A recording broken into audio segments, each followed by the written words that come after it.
Una vez tienes un imperio, ¿qué haces con él? ¿Y qué se siente al ser parte de él? Las pistas a menudo se encuentran en lugares sorprendentes.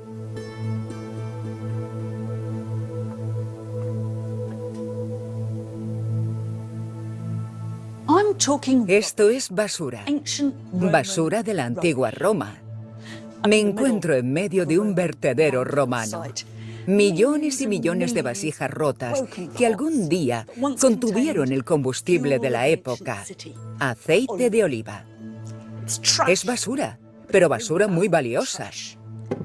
Pues a través de los restos del mundo romano, ya se trate de pedazos de basura o de monumentos o tesoros, podemos saber cómo funcionaba el Imperio Romano.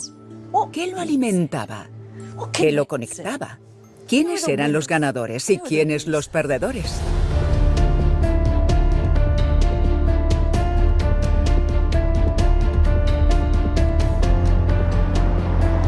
Los romanos jamás se plantearon crear un imperio, pero su modesta ciudad llegó a controlar un territorio que se extendía desde la actual Gran Bretaña, en el norte, hasta Argelia, en el sur, desde España hasta Israel, y desde el Nilo hasta el Rin. ¿Cómo lo veían los romanos? ¿Qué opinaban de aquello? ¿Cómo lo visualizaban? Solemos bromear diciendo que todos los caminos llevan a Roma, pero así era. ¿Y los conquistados? ¿En qué los cambió el imperio? Olivos, olivos y más olivos. Unos pocos amasaban grandes fortunas a expensas de muchos. Esta lápida me emociona bastante.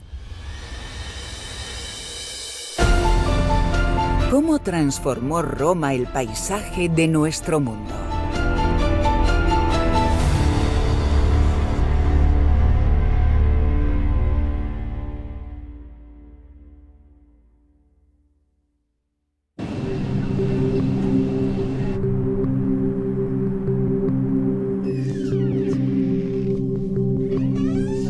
Voy a acceder a un extraordinario registro de la magnitud y del impacto del Imperio de Roma, pues he venido a ver uno de los vestigios más notables y sorprendentes del mundo romano. Pero no se trata de una pieza de alfarería o de una inscripción.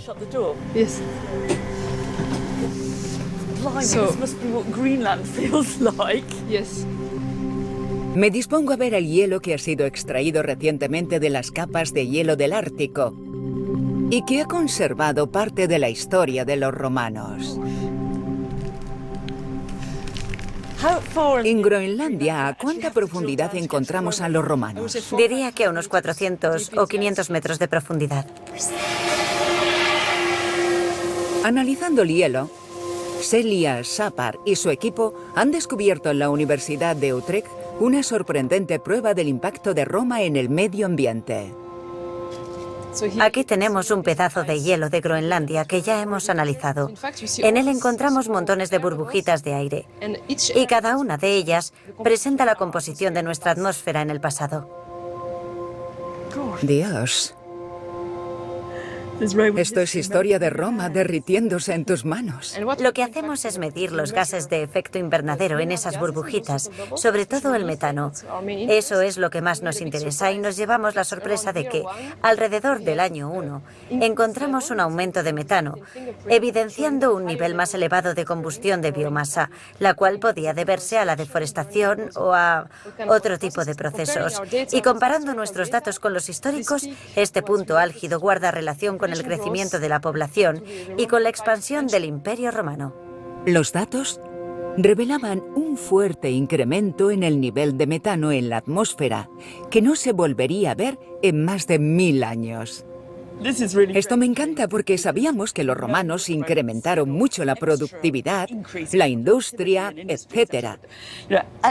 Pero ver eso atrapado para siempre en este hielo es extraordinario. Y quizá no estés de acuerdo, pero pienso que a los romanos les hubiera encantado ver su impacto conservado de esta forma. Sí.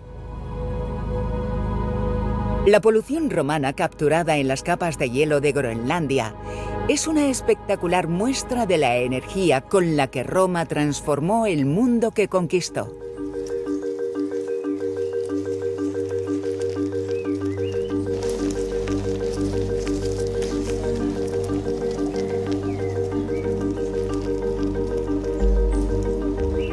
En el sur de Francia también hallamos otra huella de esa transformación, la Vía Domitia, la antigua calzada que unía la península itálica con Hispania, pues Roma construyó su imperio desde sus cimientos, conectando personas y lugares de una manera jamás conocida hasta entonces. Nosotros relacionamos directamente las calzadas con Roma. Y muchas de las calzadas romanas siguen debajo de nuestras propias rutas de transporte. Pero es fácil olvidar lo revolucionario que resultaba pasar de un sistema de caminos locales de tierra a grandes vías pavimentadas que cruzaban el continente. Pero lo que más impresiona no es la velocidad a la que podían transitar por ellas, ya que los romanos más rápidos podían tardar una semana en recorrer lo que hoy recorremos en un día, sino que la idea de partir de Roma, permanecer en una calzada y acabar en Hispania o Grecia era totalmente novedosa.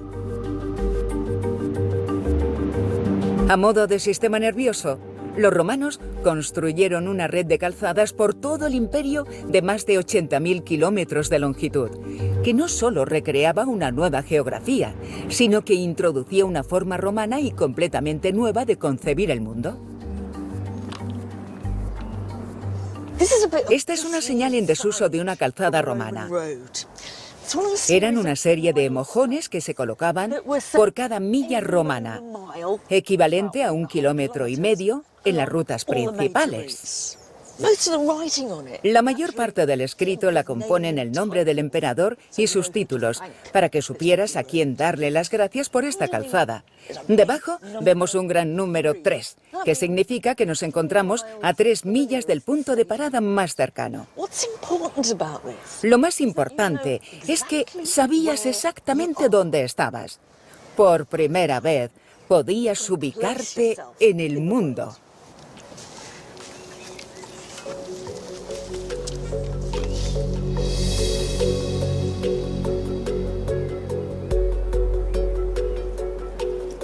Evidentemente, la gente del campo que habitaba apartada de las calzadas apenas había notado la llegada de Roma. Su vida seguía prácticamente inalterada. Pero donde había calzadas, las cosas cambiaron, y no necesariamente a mejor.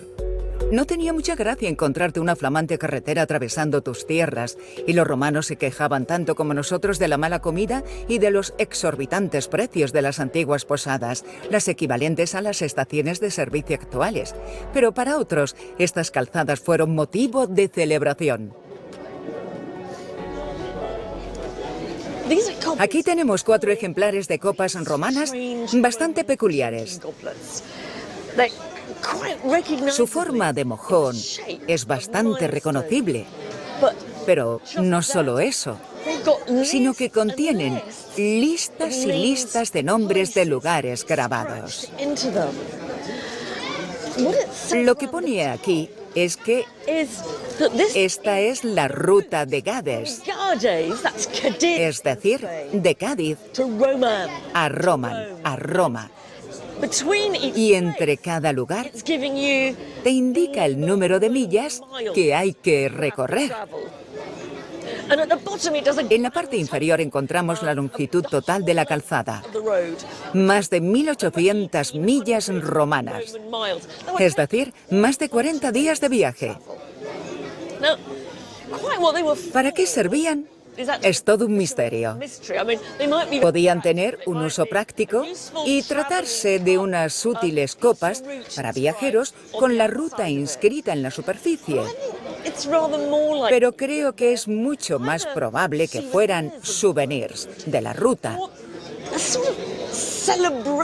O una especie de celebración de la magnitud y del esplendor de la calzada.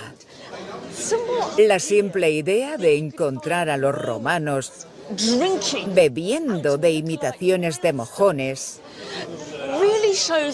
muestra lo mucho que habían interiorizado la cultura de las calzadas. Y eso es justo lo que voy a hacer yo. Va por vosotros.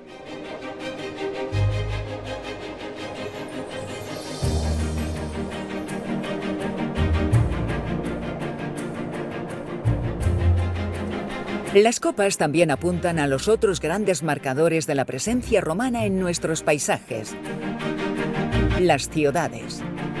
Los romanos financiaron el mayor programa urbanístico de la historia, y en Europa occidental sus ciudades todavía subyacen en las nuestras. A lo largo del imperio, sus ciudades necesitaban infraestructura.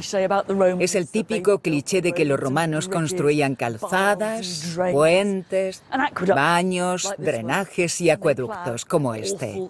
Invertían una tremenda cantidad de dinero en eso. Este no fue uno de los acueductos más largos o cruciales del mundo romano, pues apenas transportaba el agua 15 kilómetros desde el manantial de la montaña hasta la pequeña ciudad de Segovia. Pero al mismo tiempo es difícil no quedar impresionado ante la ingeniosidad y osadía de esta serie de arcos. La ingeniería romana me deja alucinada.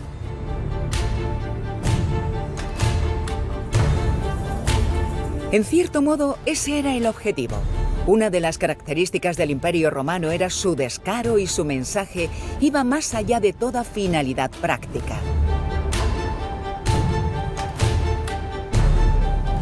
Esto no se limitaba a suministrar agua. Era una cuestión de poder romano, de que estos dejaran huella en el paisaje, de que estos se hicieran permanentes. Dicho de otra forma, para traer agua a una ciudad pequeña, ¿de verdad era necesaria tanta extravagancia? ¿Acueductos? ¿Ciudades? ¿Calzadas? Los clásicos estereotipos del Imperio Romano. Eso es lo que nos dejaron, pero más que meros proyectos de ingeniería, los romanos los imaginaban formando un todo.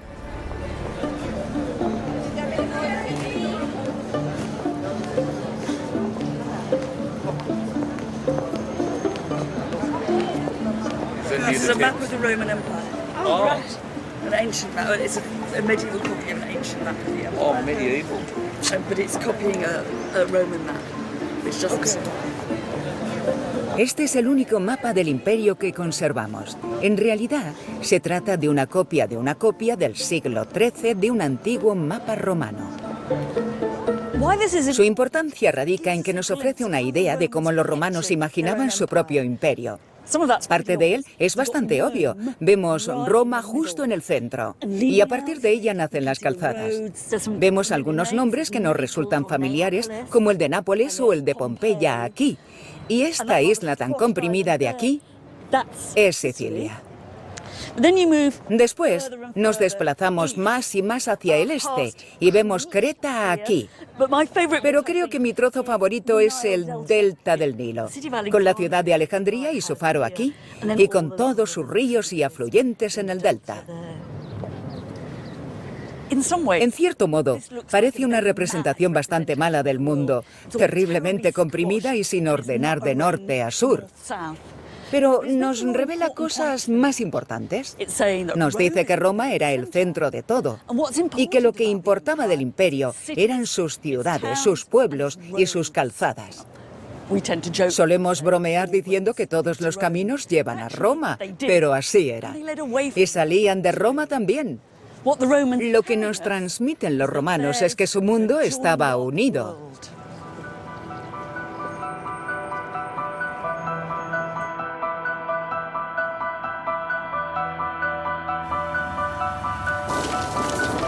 Era una impresionante muestra de poder y control romano, y una red que unía puntos que jamás habían sido unidos.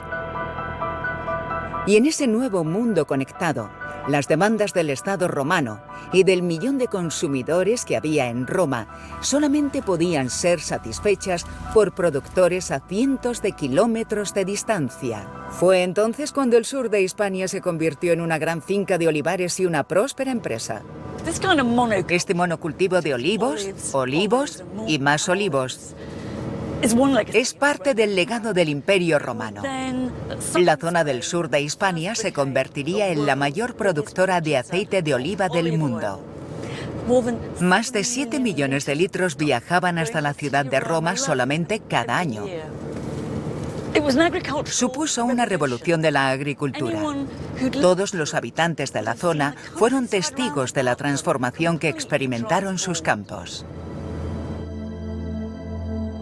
El Imperio Romano demandaba aceite de oliva. No solo se utilizaba para cocinar, sino para alumbrar y hasta elaborar el antiguo equivalente del jabón. No se podía vivir sin él. El oleicultor Francisco Núñez de Prado continúa con este negocio.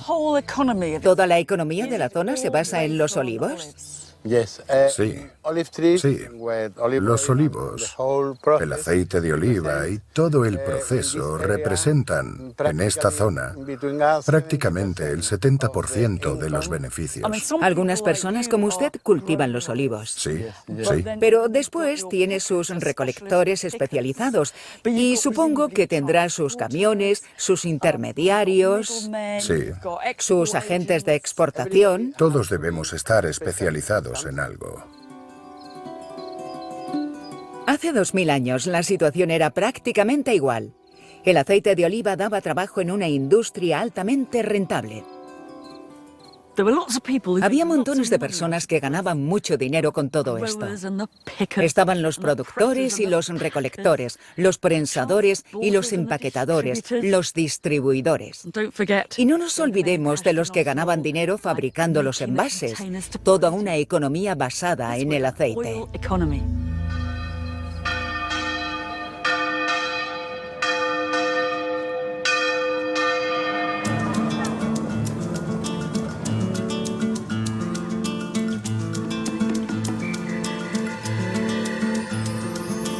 Enviar 7 millones de litros de aceite de oliva a Roma y al resto del imperio requería más que árboles y prensas. Se necesitaba toda una infraestructura, desde almacenes y plantas de embotellado hasta puertos.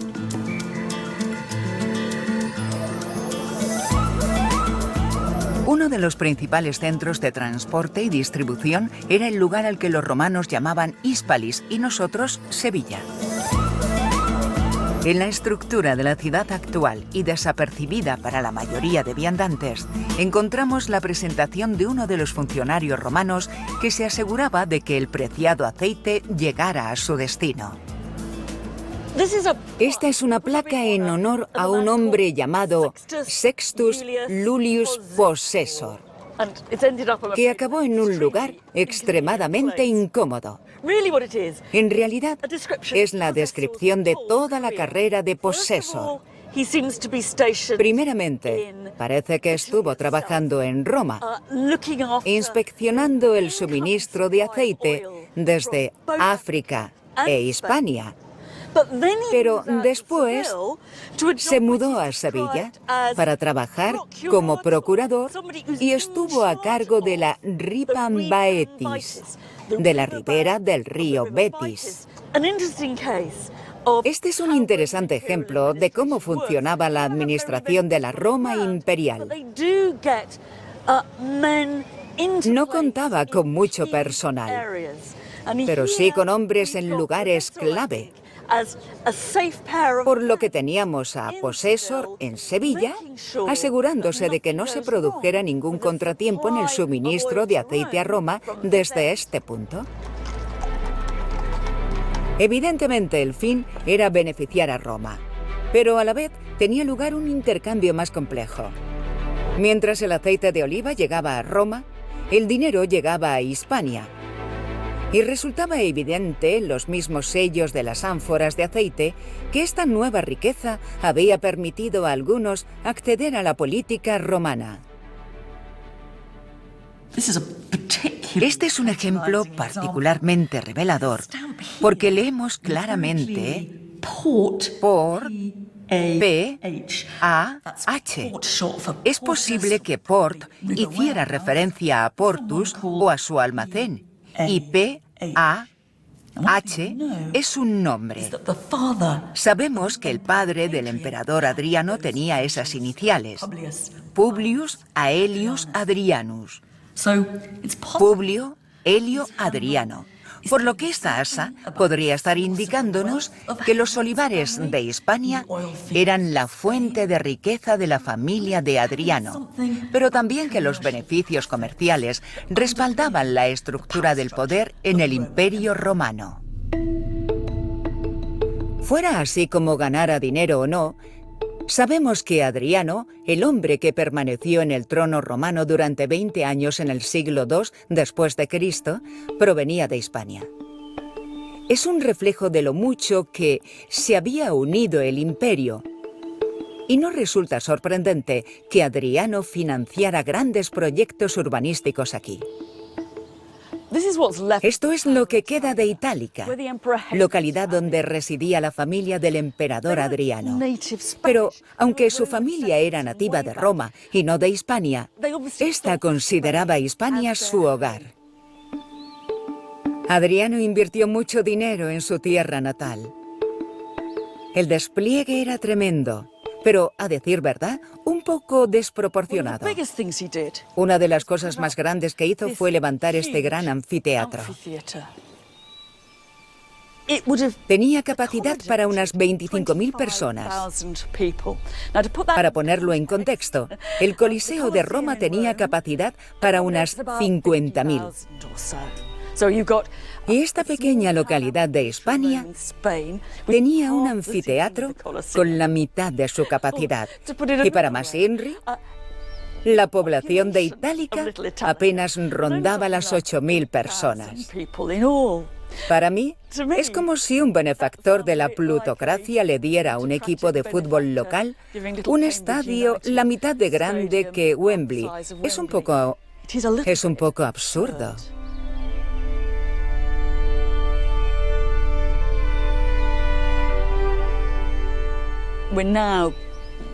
Ahora mismo nos encontramos en la arena.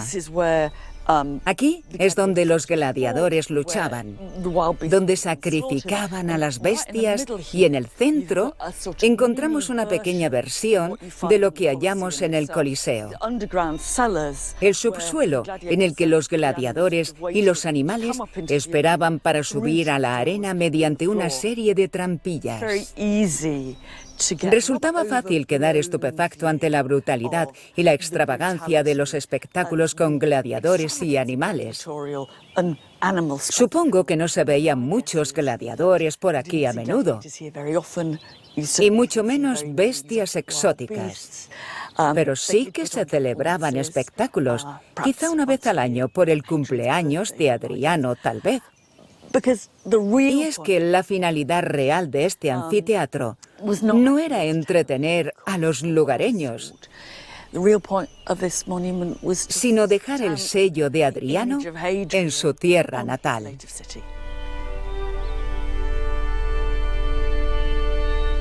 Y lo que la Itálica de Adriano nos muestra es el amplio proceso mediante el que Roma remodeló el mundo a su imagen.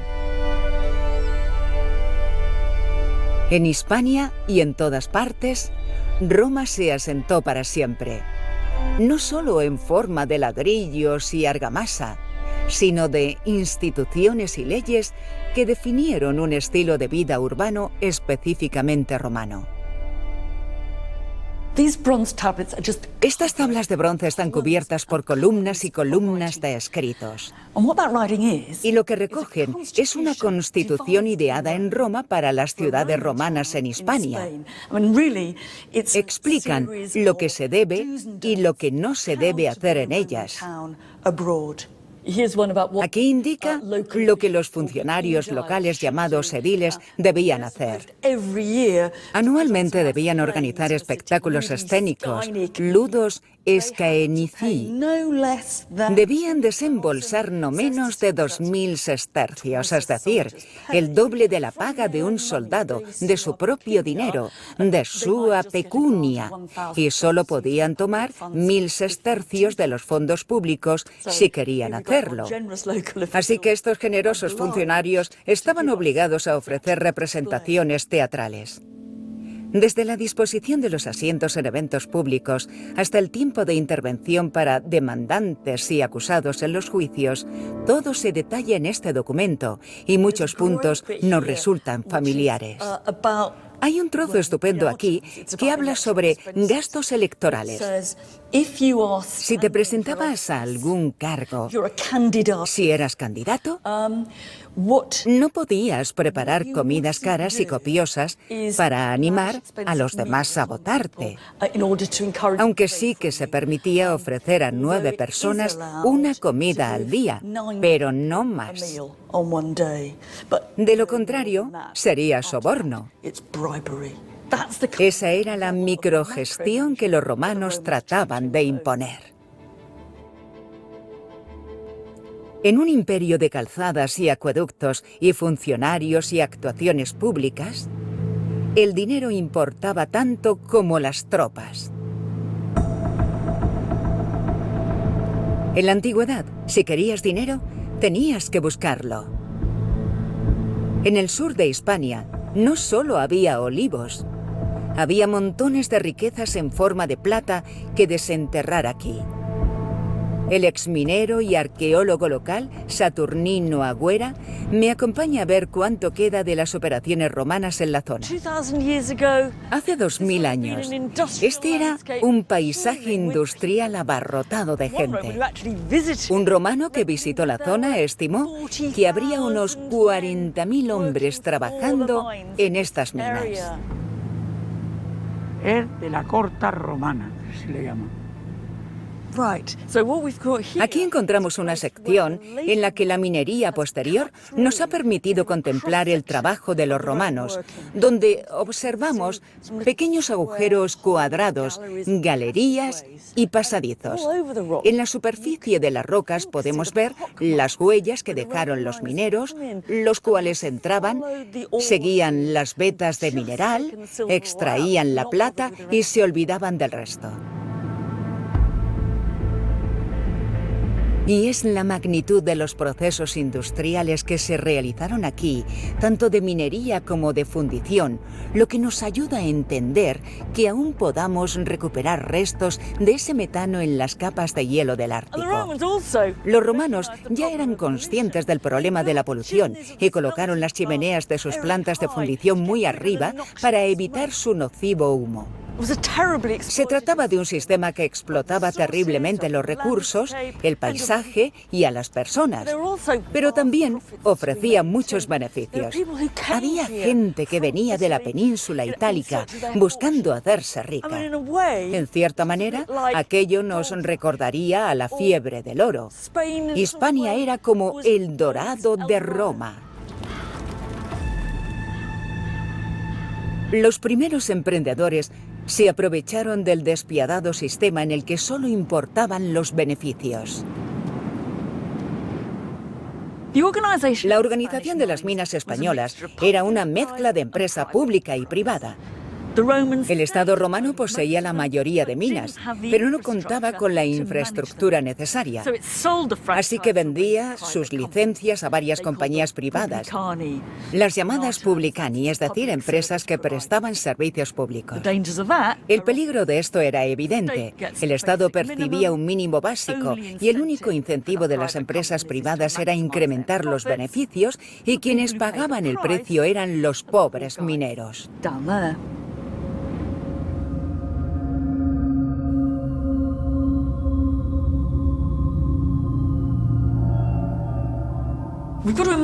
Debemos imaginar a cientos de personas bajo tierra, picando para extraer los minerales utilizando herramientas bastante rudimentarias. Este es un pico romano, aunque tenemos que imaginarnos el mango de madera que iba aquí. Con él picaban la superficie de las rocas así. Este otro es muy pesado. Es una herramienta bastante práctica. También tenía un mango de madera y podías martillear la roca o picar usando el otro extremo. Tenías que ser bastante fuerte para usarlo de manera efectiva. Pero había que ser aún más fuerte para manejar esta palanca. Imaginaos aquí, intentando extraer los minerales, clavándola en la roca, rompiéndola con su puntiagudo extremo. Era un trabajo a oscuras, sucio, pesado y agotador.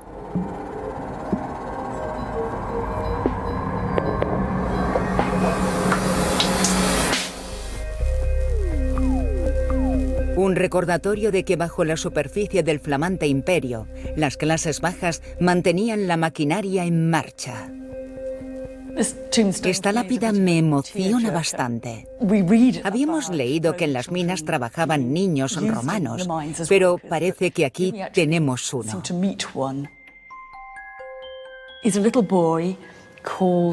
Este niño se llamaba Quintus Artulus y murió con apenas 4 años.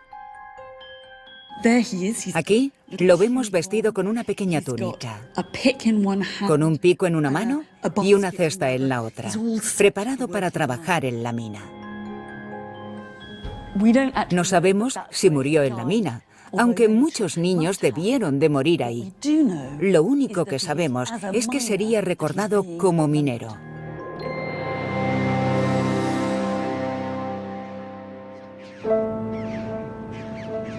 Fueron espaldas como la suya las que labraron la riqueza de Roma. Y con la plata que ayudó a extraer, se acuñarían las monedas del imperio. Gran parte de la plata romana acababa en monedas como esta. Un romano calculó que cada año obtenían en esta zona 9 millones de estas, lo cual suponía un enorme impacto en la economía y sociedad romana. Montones de acueductos y ejércitos se podían comprar con 9 millones de estas. Pero lo que resulta increíble es que estas monedas llegaron a usarse en todo el imperio. Misma denominación y mismo diseño. Jonathan Williams, subdirector del Museo Británico, es un experto en monedas. Estas dos son monedas muy similares con el rostro del emperador Adriano y la leyenda Adrianus Augustus. Exacto, son muy similares. Ambas son denarios de plata romanos, la base en muchos sentidos del sistema monetario romano. En ambas vemos la cabeza de Adriano y contaban con el mismo valor y la misma cantidad de plata, pero fueron encontradas en 2 puntos completamente opuestos del planeta. Esta fue encontrada en Bletchley, en el sur de Inglaterra, y esta otra en el sur de la India. Britania pertenecía al imperio, pero la India no. ¿Pero tenían vínculos comerciales? Exacto. ¿Significa esto que Roma había creado una economía interna y un sistema monetario unificados? ¿Hallamos unión monetaria en el Imperio Romano? La había si hablamos de monedas de oro y de plata principalmente, pues esas son las que, como hemos visto, circularon por todo el Imperio Romano y más allá. Todo el mundo quería oro romano y plata romana. Pero otra manera en la que la moneda unificaba el imperio era que al contener la cabeza del gobernante y al ser esta exhibida, usada, observada y comentada desde Britania hasta la India, la moneda constituía otro de los factores unificadores del Imperio Romano, como las estatuas, etc.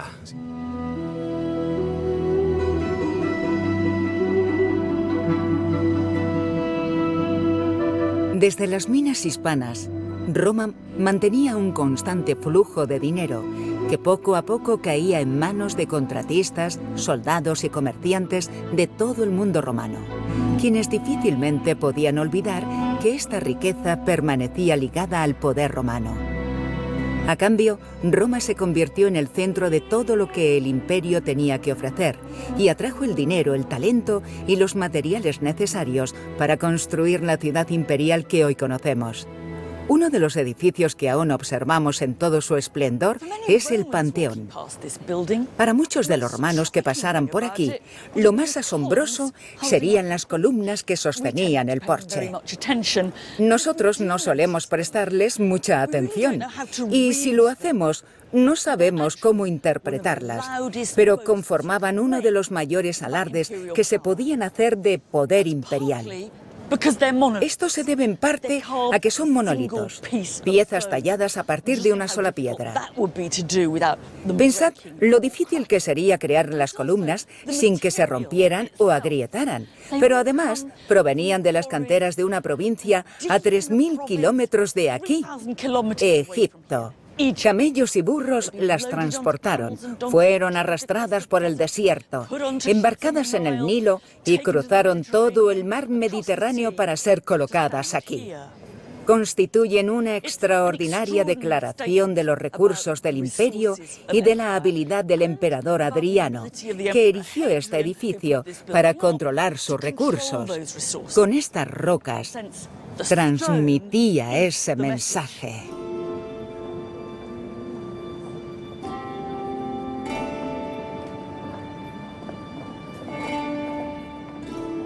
Pero ni los emperadores podían controlarlo todo.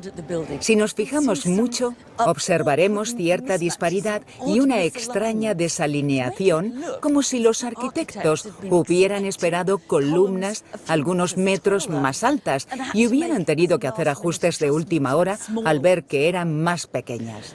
Es posible que la cantera no pudiera proporcionar lo que se le había demandado, o que algún pobre diablo se equivocara con el pedido. No me hubiera gustado ser él.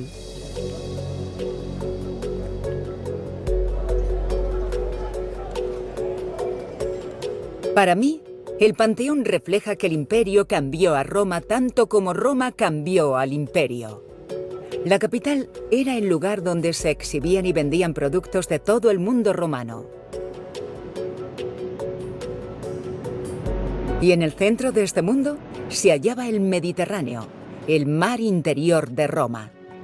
Era mucho más rápido y barato transportar mercancía por mar que por tierra. Y el Mediterráneo se convirtió en una concurrida vía llena de naves cargadas de mercancías, desde enormes columnas de granito hasta modestos objetos cotidianos. En cualquier parte del Imperio Romano encontrabas gente comiendo y bebiendo de cazuelas rojizas como esta. Y aún las podemos ver en museos de todas partes, desde el muro de Adriano hasta el norte de África. Casi todos, yo incluida, las observamos sin prestarles mayor atención. Pero lo cierto es que son los restos del tipo más extraordinario de producción romana en masa. La mayoría de ellas son bastante sencillas, pero aquí tenemos una cuya decoración nos muestra a la diosa Diana dándose un baño y observada por el pobre Acteón, quien fue atacado por sus propios perros, como castigo por haber visto a la diosa desnuda. Resulta difícil determinar el nivel social de sus poseedores, pero creo que equivaldría al de una clase media. Es decir, habría gente a la que le encantaría tener una de estas cazuelas en su mesa, pero para otros sería una vajilla de lo más corriente. Lo realmente importante es el hecho de que llegaran a todas partes. En las excavaciones que se hagan dentro de 2000 años, supongo que encontrarán montones de latas de refrescos y zapatillas deportivas idénticas en todo el mundo. Este es uno de los primeros ejemplos de globalización. Esto era marca romana. A través de sus calzadas y rutas marítimas, la marca romana se expandió por todo el imperio. Pero no solo se transportaban los bienes, sino también las personas. En la remota ciudad de Hierápolis, en la Turquía actual, encontramos la tumba de un hombre que aprovechó al máximo las oportunidades de pertenecer al nuevo mundo romano. Esta es la maravillosa historia de una emocionante vida en alta mar. Esta es la lápida de un hombre llamado Flavius Zeuxis, y dice que durante su vida navegó alrededor del promontorio del Cabo Malea, el cual se halla en el sur de Grecia. Desde aquí, desde Turquía hasta Italia, 72 veces. ¿Y qué haría? Pues bien, Hierápolis era la capital textil de esta parte de Turquía y partiría desde aquí en dirección a la península itálica para vender sus productos. Pero lo más interesante es que quiso que en su lápida, para resumir su vida, constaran sus 72 peligrosos viajes.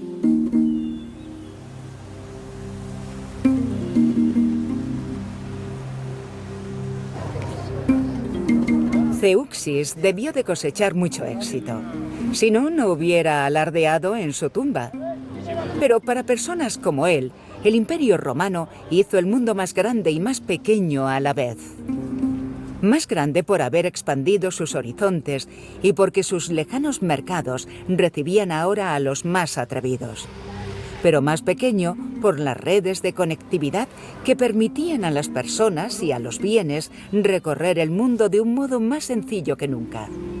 Un elemento clave de esta distribución fueron los puertos, centros neurálgicos del comercio romano. Una de las ciudades que renació en el mundo comercial del Imperio Romano fue Éfeso, la cual se convirtió en un centro de importación y exportación. Si nos remontamos siglos atrás, había sido una famosa ciudad griega, pero fue transformada por los romanos. Todo cuanto vemos es resultado de la inversión romana. Y la razón por la que cobró tanta importancia en el mundo romano es simple: su puerto. El comercio imperial necesitaba más que barcos y mercaderes. Necesitaba buenos puertos operativos.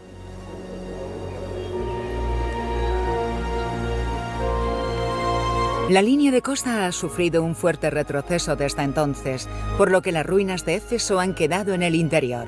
Pero en su día era una importante puerta abierta al este y a las riquezas que provenían hasta de la India, recordando que el mundo romano era mucho más grande que su imperio. Y en Éfeso era como si todo el universo viniera aquí. Había tanta gente de todas partes y hablando tantos idiomas distintos en sus calles como ahora. Su población rondaba los 250.000 habitantes, pero además de sus residentes, había mucha gente de paso y todos muy ajetreados. Desde hombres de bien que trabajan dignamente hasta timadores, oportunistas, buscavidas y burócratas y, por supuesto, millonarios.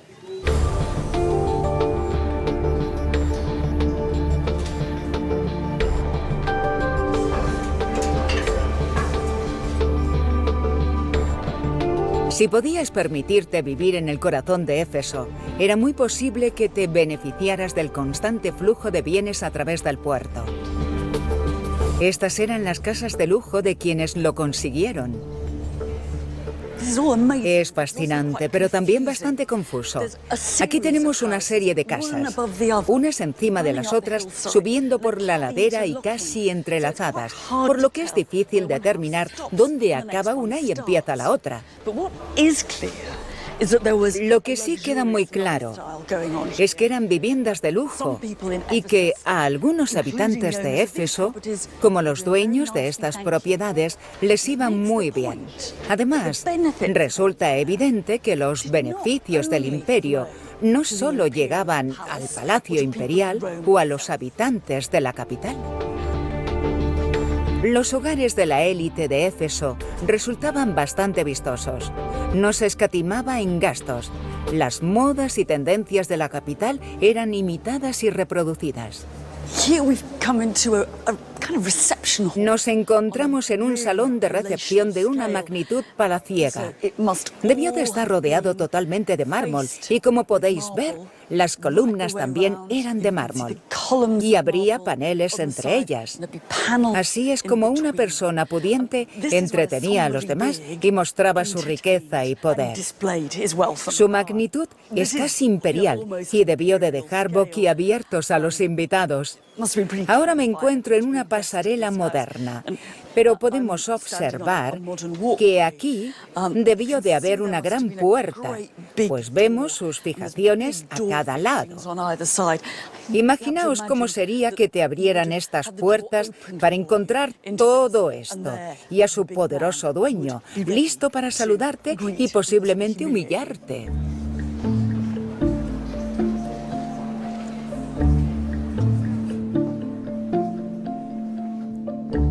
Los objetos procedentes de los templos de Éfeso están a la altura del clásico estilo romano, pero también los de las grandes casas. Llaman la atención los exquisitos y, para mi gusto, un tanto militaristas relieves de marfil, los cuales muestran al emperador en campaña. Pero en general, todos estos hallazgos son productos de alta gama. Lo mejor que el dinero podía comprar.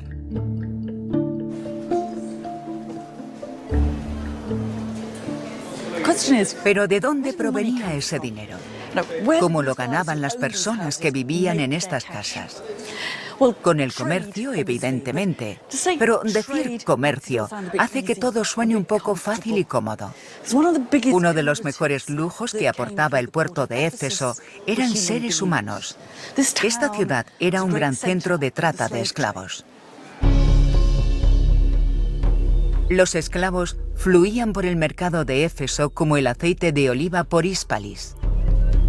La cruda realidad era que muchos romanos no veían mucha diferencia entre ambos. Veían a los esclavos como productos del imperio. Muchos de ellos eran víctimas de conquistas o de secuestros o simplemente expósitos. Para comprar un esclavo había que venir aquí. Nos resulta inquietante, pero el imperio romano dependía del trabajo de los esclavos. Y como en cualquier otra sociedad antigua, los romanos lo daban por sentado. Por desagradable que resulte, si queremos entender más que condenar lo que sucedía aquí, debemos intentar pensar como los que venían a comprar esclavos. ¿Qué pensaban que iban a hacer? Yo creo que pensaban que venían simplemente a hacer la compra. Tal vez buscaban un jardinero o un tutor para sus hijos, o quizá un peluquero. ¿Y cómo sabrían que no serían estafados? ¿Podrían comerciar con el modelo del año pasado? ¿Se estarían perdiendo una próxima oferta de 3x2? Por desalmada que nos pueda sonar, esta era la realidad de la vida romana. Los esclavos hacían que el imperio funcionara. Recogían la oliva, excavaban piedras, extraían la plata y construían los puentes. No eran un lujo exclusivo de ricos. Artesanos o granjeros podían permitirse al menos uno, pero si eras el emperador, podías disponer de miles. De hecho, en la villa del emperador Adriano en Tívoli, a las afueras de Roma, aún podemos echar un vistazo al mundo de los esclavos y a la estricta jerarquía social que respaldó al imperio. Aquí es donde los esclavos vivían, en cientos de habitaciones. Desconocemos cuántos apiñaban en cada habitación, pero dudo muchísimo de que se traten de habitaciones individuales. Algunos de los esclavos eran sirvientes y obreros, y en ellos pensamos al oír esclavitud. Pero también había doctores, contables, bibliotecarios y músicos. Estas eran las personas que necesitaban para que el Estado funcionara. Los esclavos de las casas imperiales eran afortunados si los comparamos con los que trabajaban en las minas del sur de Hispania. Pero lo cierto es que no conocemos su punto de vista porque no nos dejaron documento alguno de su versión de la historia, por lo que solo podemos imaginarla. Aquí es donde algunos esclavos pasaban la mayor parte de su vida. en el sótano, en una red de oscuros túneles de servicio bajo los espaciosos cuartos de arriba. La idea era que los que recorrieran estos pasillos fueran invisibles, y así han permanecido hasta nuestros días, pues apenas han dejado rastro. Para mí, este mundo subterráneo simboliza una muy desagradable faceta de esclavitud y explotación romana. Pero antes de sentirnos demasiado superiores moralmente, tal vez deberíamos reflexionar sobre cuánta gente invisible existe también bajo la superficie de nuestro mundo.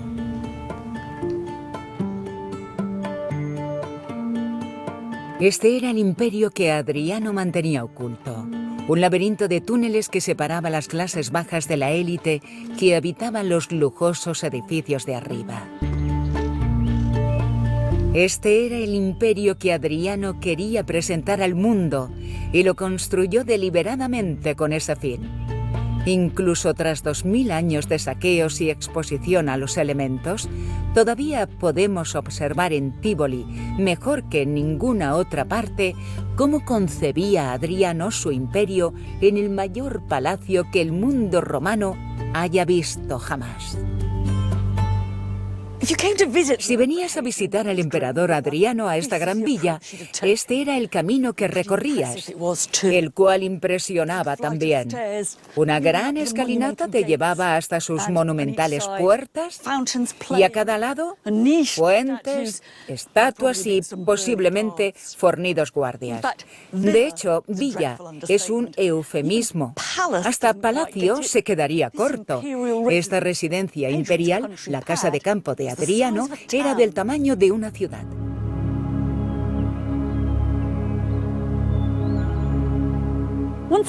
Una vez te permitían el paso y cruzabas las puertas, la magnitud y el lujo del lugar resultaban abrumadores.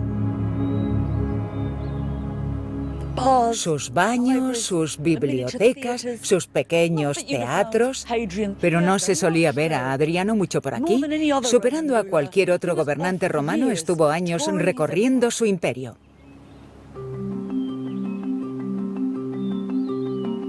Adriano siempre iba a lomos de su caballo hacia alguna parte. Fue uno de los grandes turistas del mundo romano, y la mitad de sus 20 años de mandato los pasó en las calzadas. Los monumentos, los templos y los exóticos rincones de las provincias que vio, los reprodujo, los replicó y los copió en Tívoli. La organización necesaria para construir este lugar es casi inimaginable. Los obreros tan solo eran una parte de ella. Estaba la gente que proporcionaba el material, los que hacían los pedidos, los arquitectos, los contables y los actuarios, y las mujeres que cocinaban para todos. No sé si alguien habrá contado el número de ladrillos que hay en la villa de Adriano, pero sería un trabajo costosísimo. Ahora vemos los ladrillos desnudos, pero recordad que, originalmente, permanecían ocultos tras placas de mármol y obras de arte.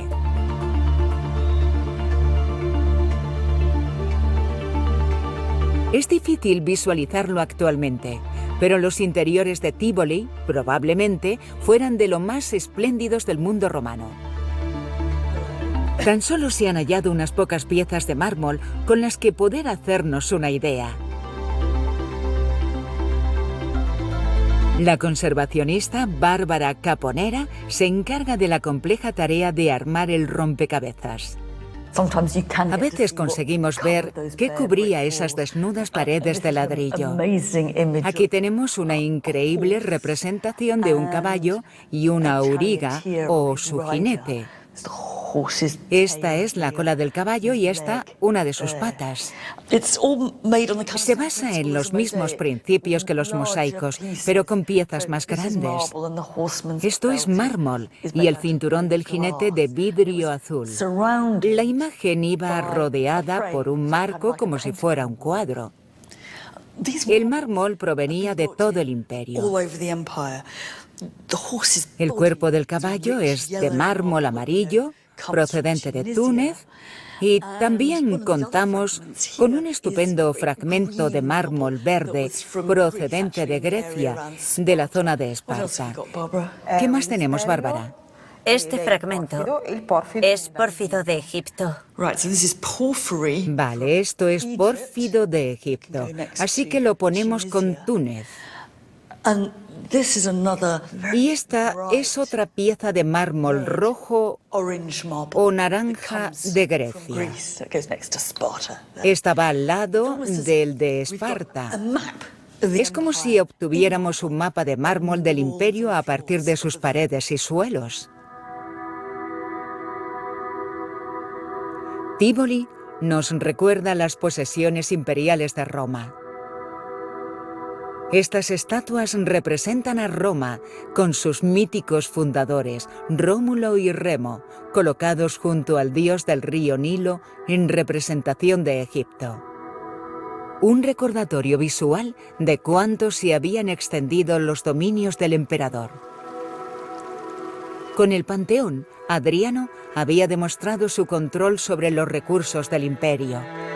Pero aquí fue un paso más allá al intentar evocar en su propia casa algunos de los monumentos y paisajes más admirados de las provincias romanas como la de Egipto.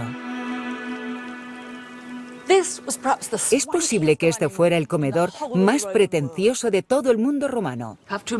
Imaginaos a un selecto grupo de invitados reclinados aquí, rodeados de agua y picoteando las exquisiteces que flotaban en diminutas barcas hasta ellos.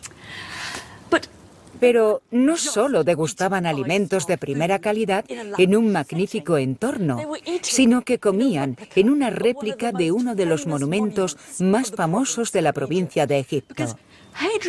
Pues el objetivo de Adriano no era solo crear un lujoso estilo de vida para sí mismo, sino que el imperio pareciera converger aquí, ya fuera trayendo sus recursos a este lugar o recreando literalmente las maravillas de su mundo en su propiedad. Recorrer su villa debió de ser como recorrer el imperio. Era su imperio en miniatura.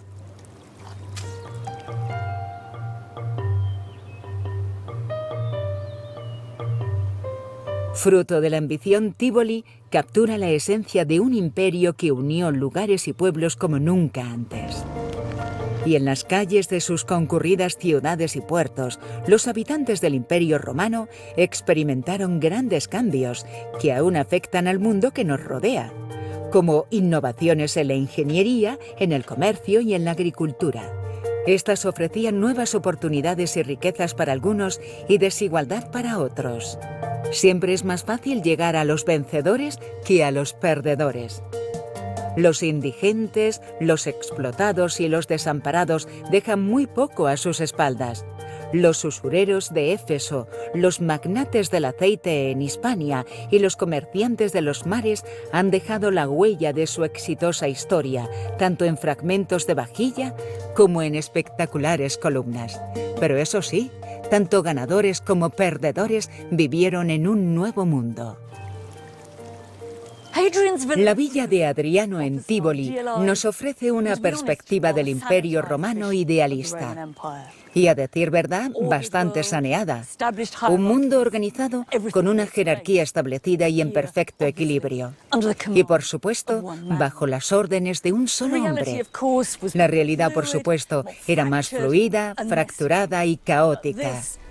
Pero esta era la visión del emperador sobre cómo era y cómo debía ser el mundo romano. En este nuevo mundo unido, ¿qué significa ser romano?